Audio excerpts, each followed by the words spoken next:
जातीनिहाय जनगणना करण्याचा निर्णय भारत सरकारने घेतला आणि मला असं वाटतं आणि ही वास्तविकता आहे की हे राहुल गांधीच्या मागणीला मोठं यश आहे।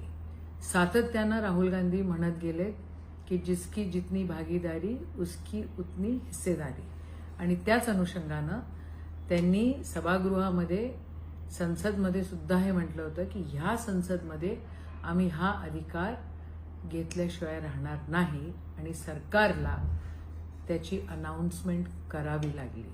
पण पुन्हा एकदा राहुल गांधीजी म्हटले की ते कधीपासून सुरू होणार आहे, कधी त्याचं इम्प्लिमेंटेशन होणार आहे, त्याच्याकडे लक्ष देण्याची गरज आहे।